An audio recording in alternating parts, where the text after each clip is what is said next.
This Saturday night, historic homecoming.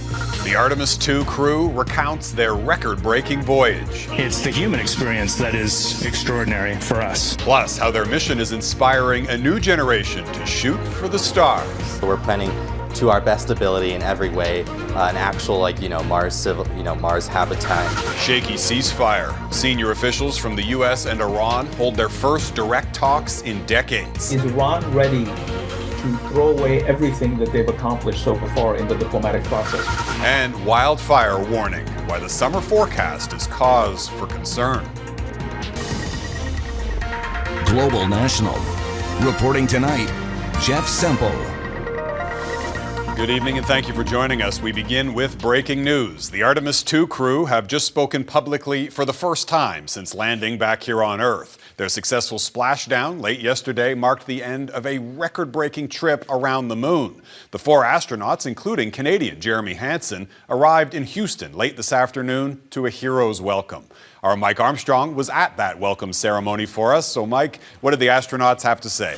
Well, Jeff, if the emotion yesterday waiting for splashdown and re-entry was nervousness or anxiety, today wasn't the opposite. Not relief, it was pride. Astronauts were welcomed home this afternoon in a hangar at Ellington Field. It's a military and NASA base just north of the Johnson Space Center. On hand, the director of NASA and the head of the Canadian Space Agency. And for the first time they've seen them since they returned to Earth, the astronauts' families. Commander Wiseman, Reed, you said in an interview back in February that you hoped this mission would be forgotten, overshadowed by all that was to come after. But I'm very sorry to disappoint you all. Artemis II will always be remembered. This was not easy. Being 200,000 plus miles away from home, like before you launch, it feels like it's the greatest dream on Earth. And when you're out there, you just want to get back to your families and your friends. It's a special thing to be a human, and it's a special thing to be on planet Earth. As I would suggest to you that when you look up here, you're not looking at us. We are a mirror reflecting you. And if you like what you see, then just look a little deeper. This is you. Integrity looks like a good RTC-3 burn. Now, this was a 10-day mission that captured public attention in a way space hasn't for years. The Artemis II crew traveled further into space than anyone in history, covering more than 1,136,000 kilometers. Houston, good step on board. NASA is calling the re-entry and landing Friday night textbook. The Orion capsule entered the Earth's atmosphere and hit a peak velocity of more than 38,000 kilometers an hour. And there go the first series of parachutes. When it landed just 7 minutes after re-entry, it had slowed to just 30 kilometers an hour. Houston, Integrity, splashdown, sending post-landing command now. Navy divers moved the crew from the capsule to an awaiting ship, the USS John P. Murtha. Finally peering out, waving at the cameras. Hello to you too, Christina, yes? Welcome back. Welcome home. Jeremy did it spectacularly well. Mathieu Caron is the director of Canada's Astronaut Corps, and he is full of praise for the Canadian crew member on Artemis II. Jeremy Hansen, he says, brought a human touch to the mission, as well as being very strong technically. But another Canadian was one of the backups, Jenny Gibbons. NASA often moves astronauts from that position to the crew of the next, but a seat for a Canadian on future Artemis missions isn't guaranteed. Caron says there's competition with the European and Japanese space agencies. All of our partners right now are very, very interested, in sending their astronauts. One of the nice things about the mission, Caron says, that he's noticed over the last 10 days is a change in his social media. He says a lot of the negative things he'd been seeing before have been replaced by positive news about Artemis II. Jeff? Mike Armstrong in Houston, Texas. Thanks, Mike. Senior U.S. and Iranian officials are meeting in Pakistan, marking the highest-level talks between Washington and Tehran in half a century. Those negotiations are focused on finding an end to the war, which is now into its 6th week. The talks have now wrapped up for the night, and reports say they will continue tomorrow. But as Reggie Cecchini reports, the two sides appear very far apart. This was the beginning of a make-or-break moment. the U.S. Vice President heading into negotiations to end a war his country started with the help of Pakistan, now a critical third-party player. This is the difficult stage, its Prime Minister said leading up to these talks. The three-person American team was countered by dozens of officials dispatched by Tehran. Concepts of a framework were the anticipated outcome, even as the U.S. claims early victory. Whether we make a deal or not makes no difference to me. And the reason is because we've won. But its key objective, ending Iran's enrichment program, hasn't happened, a demand Tehran calls extravagant, although Iran has countered with proposals the U.S. deems fundamentally unserious, like lifting sanctions and total control over the Strait of Hormuz, which could be strategic leverage. At the end of the day, the Iranians, because they're the weaker side in this, the deal has to be engineered in a way where they walk away with something as well. That would give the country a chance to claim victory and further work to unite a population that was split over this regime's control and had been promised help from a country that later threatened its existence. What the president cares most about is results. It isn't fully clear how these talks will end, given Iran already claims the existing ceasefire has been violated by not including Lebanon. Benjamin Netanyahu says that was never the plan, while adding it's not finished with Iran either. And I think that it's being used by the Iranians as an issue that can help them extract other concessions. If they're going to try to play us, then they're going to find that the negotiating team is not that receptive. J.D. Vance was clear as he left Washington that if Iran didn't come to the table in good faith, it would be on the menu, suggesting the war could further escalate. World leaders have urged Iran to seize this opportunity, but there's skepticism that even if there is a deal, it may be short-lived.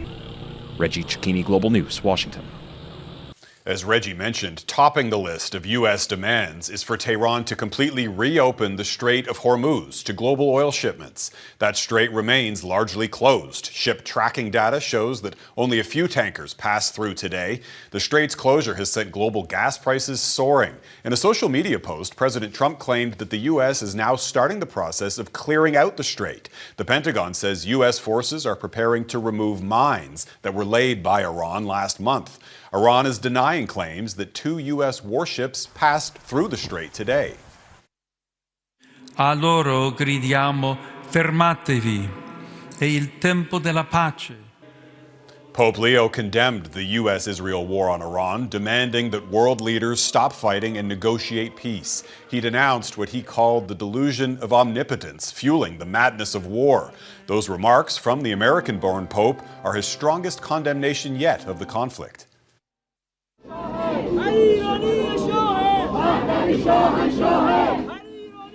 Iranian Canadians gathered outside City Plaza in Calgary as the peace talks were underway in Pakistan. Those at the rally say they are against a ceasefire between the U.S. and Iran and called for a complete regime change.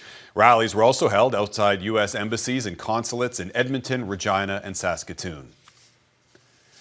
The Prime Minister delivered a campaign-style speech on the final day of the Liberal Party convention in Montreal. Mark Carney preached national unity in the face of adversity. Carney's comments come just days before 3 crucial by-elections which could give the Liberals a majority government. Our Mackenzie Gray reports. To keep Canadians happy, healthy. In politics, old habits die hard. And as our leader, Prime Minister Mark Carney, I'm so sorry. Mark Carney giving a rare compliment to his predecessor in his Liberal convention speech. Justin Trudeau widened the scope of our inclusive society by lifting, think about it, by lifting almost 1 million Canadian children out of poverty. And making it clear that this is now his party. It was just a year ago that Canadians were asked a fundamental question. Who's ready? Who's ready to stand up for Canada? Nearly a year after leading the Liberals to a massive electoral comeback, Carney's popularity has grown, based on his focus on diversified trade. We definitely have an independent foreign policy now. And a promise to get things built quickly. We are going to build Canada strong with Canada Steel, Canadian aluminum, Canadian lumber, Canadian workers. It was standing room only as the Montreal crowd lapped up Carney's greatest political hits, which included a nod to the party's progressive wing, who may have concerns over the latest floor crosser, 10-year Tory and social conservative Marilyn Gladu. A just society anchored in the Charter of Rights and Freedoms, where women always have the right to choose. The expanding Liberal tent could soon get more crowded, with one cabinet minister telling Global News there are more floor crossers to come, and a Conservative MP admitting they believe there are more of their caucus colleagues set to leave for the Liberals, a concern the Conservative deputy leader brushed off. What we're seeing is, an attempt at an undemocratic majority without the consent of Canadians. Carney's speech was the last event here at the Liberal Convention, but many of these delegates will stay in Quebec to help get out the vote in Monday's by-election in Terrebonne, just off the island of Montreal. One of 3 seats up for grabs, Jeff, that's likely to deliver Mark Carney a Liberal majority government. Mackenzie Gray in Montreal tonight. Thanks, Mac. Well, it's shaping up to be another busy wildfire season here in Canada. Climatologists say La Niña, the pattern of cooler waters in the eastern Pacific, is now over, giving way to warmer and drier El Niño conditions as the summer approaches. Heidi Petracek reports on how Canadian communities are preparing. 2025 was another devastating wildfire season in Canada. More than 8 million hectares burned, communities evacuated, homes destroyed. 8% of our forests burned in the last 3 years. We have no modern day analog of anything like this. Governments and communities are preparing for what 2026 may bring.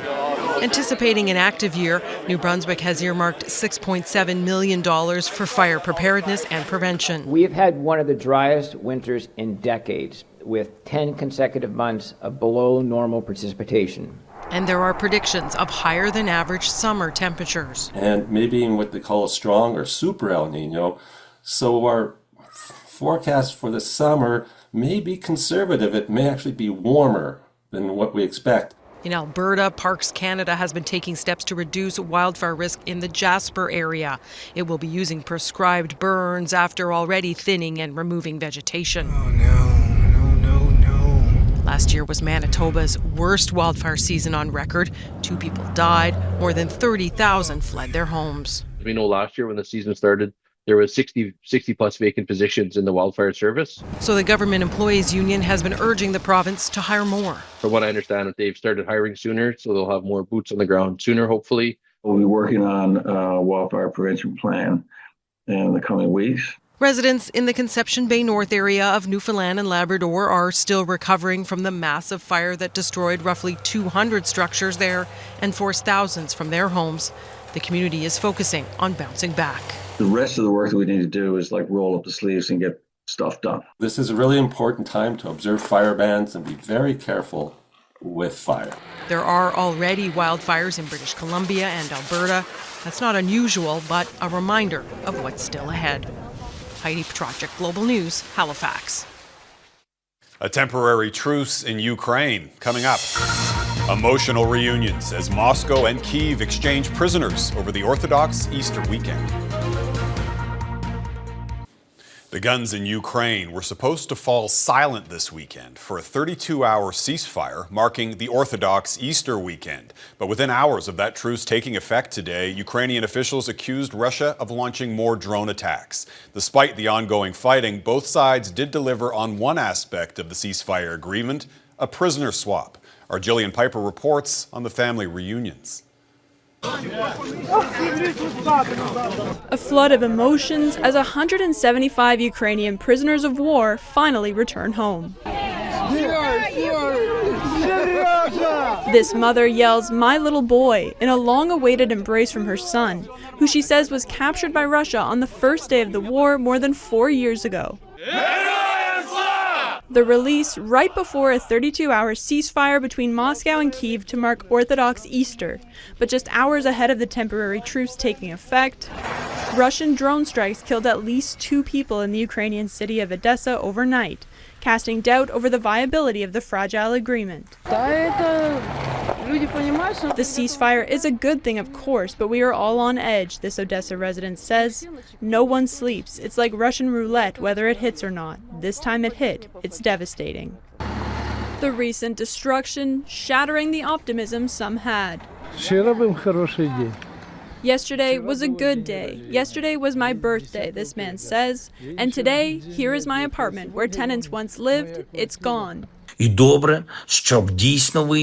Ukrainian President Volodymyr Zelensky says he has asked Vladimir Putin to extend the pause. If Russia once more chooses war over peace, it will yet again show the world, the United States in particular, who truly stands for what. Ukraine will act symmetrically. U.S. brokered peace talks between Ukraine and Russia remain stalled over the issue of territory, Jeff, and hopes for a truce beyond Sunday may be low, as a similar ceasefire last year left both sides accusing each other of breaching the agreement. Jillian Piper in Ottawa, thanks. Still ahead, a grieving family's warning about the potential health risks of energy drinks. The parents of a high school cheerleader in Texas are suing an energy drink company over their daughter's death. There's nothing on there that says, hey, if you drink this, you're going to be overstimulating your heart. 17-year-old Larissa Rodriguez died in October. Her parents claim she drank Alani Nu energy drinks in the days leading up to her death. The local medical examiner determined that she died of cardiomyopathy caused by excessive caffeine consumption. The company that makes those energy drinks says its labels include the amount of caffeine as well as warnings that the product is not recommended for children. An Alberta family who lost their young son to cancer is sharing their struggle to highlight the need for stem cell donors, especially in minority communities. Quinn Oler has their story. Ezra Marfo's dad realized his little boy was starting to get sick when he slowed down. Before that, he was this bubbly boy who would be playing every day and going around like crawling to remove all my power cables and crawling under my decks when I'm working. He was diagnosed with leukemia before his first birthday. The family spent months between the Alberta Children's Hospital in Calgary and the Stollery Children's Hospital in Edmonton. Doctors told them their perfect little boy would need a perfect match. When he got sick and we went to the hospital, we were told, hey, unfortunately, you need to find a stem cell match for him. And because he's a fighter, we are given few days, but he fought for 475 days in the hospital. In September 2022, before they found that perfect match, Ezra passed away. People are more likely to find a stem cell match in donors of similar ancestry. Unfortunately, less than 2% of people on the registry are Black. Now his dad is on a mission to change that. A part of a new documentary called The Perfect Match, highlighting the need for stem cell donors from every background. The director, Sandro Silva, tried to see if he was a match for Ezra, but didn't qualify. Then he received a letter. Bom dia. Esta criança morreu alguns dias depois que lhe falei sobre ela. They sadly passed away a couple of weeks ago, and I was just in tears. So he reached out to Jacob. I also said to him, look, I'm very sorry I couldn't help. I tried, but I couldn't. What I can do as a producer, as a filmmaker, to put the story out there as a call impact art for an impact campaign. Jacob will see it in its entirety for the first time at the world premiere of the film in Edmonton. And even though his family didn't get their happy ending, he hopes by sharing their story, someone else will. He calls it Ezra's legacy. If we can save even one life from that film, The Perfect Match, I would have achieved my goal. Quinn Oler, Global News. Up next, meet the Alberta teenager who just earned a spot in one of the world's most competitive space schools. Welcome back. The Artemis II mission is reigniting interest in space travel and inspiring a new generation of budding astronauts. An Alberta teenager has just earned a spot at one of the world's top space schools. As Bella Finn reports, his dreams reach far beyond the moon. Houston copies. We'll see you on the other side. A trip to the moon and back, inspiring young minds here on Earth as the Artemis II mission wraps up. Honestly, I think it's hard not to admit it's all excited us all. Definitely, I imagine all the other 50 delegates have been glued to their TVs as well, watching the mission. And now this Alberta teen's mission to Mars is about to begin. Thomas Thumes is one of 50 students from 25 countries headed to the International Space School in Houston, Texas this summer to design a space mission. They will be responsible for calculating everything needed to simulate what it would take to bring society to the red planet. We're planning to our best ability in every way, an actual Mars habitat and how to actually get humans there, and basically any variable we're basically expected to cover, for example, food, water, trash, down to electricity. What sounds like science fiction will be treated very seriously by the students. I want to make sure we have definitely good medical systems on board, and especially as we saw a few months ago with the certain astronaut in the ISS having to come back a bit early due to a medical emergency. The Western Canada delegate is chosen and sponsored by the Hanger Flight Museum. Ages 15 to 19 can apply, and a strong interest in advancing space exploration and space flight is needed. If you are too young for the program right now, keep your eye on that ball, because Thomas knew before he was old enough to apply, and he spent his time preparing, and that's what made him successful. A lot of work is required to apply for the program, but it's hoped that recent space events like the Artemis mission will encourage more future astronauts and engineers. There's so much hope with the space industry, and I think that can really get people charged up, and we'd love to see just a ton of applications come in next year. So what comes after space school? So I'd like to get a degree in mechanical engineering. I'd love to go to the University of Waterloo, but have to see, right? With his personal heroes like Neil deGrasse Tyson and Chris Hadfield inspiring him, this Cochrane teen says he is ready to shoot for the stars. Bella Finn, Global News.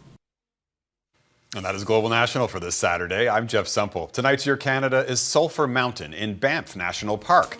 Thanks for watching. Hope to see you back here again tomorrow. Have a great night.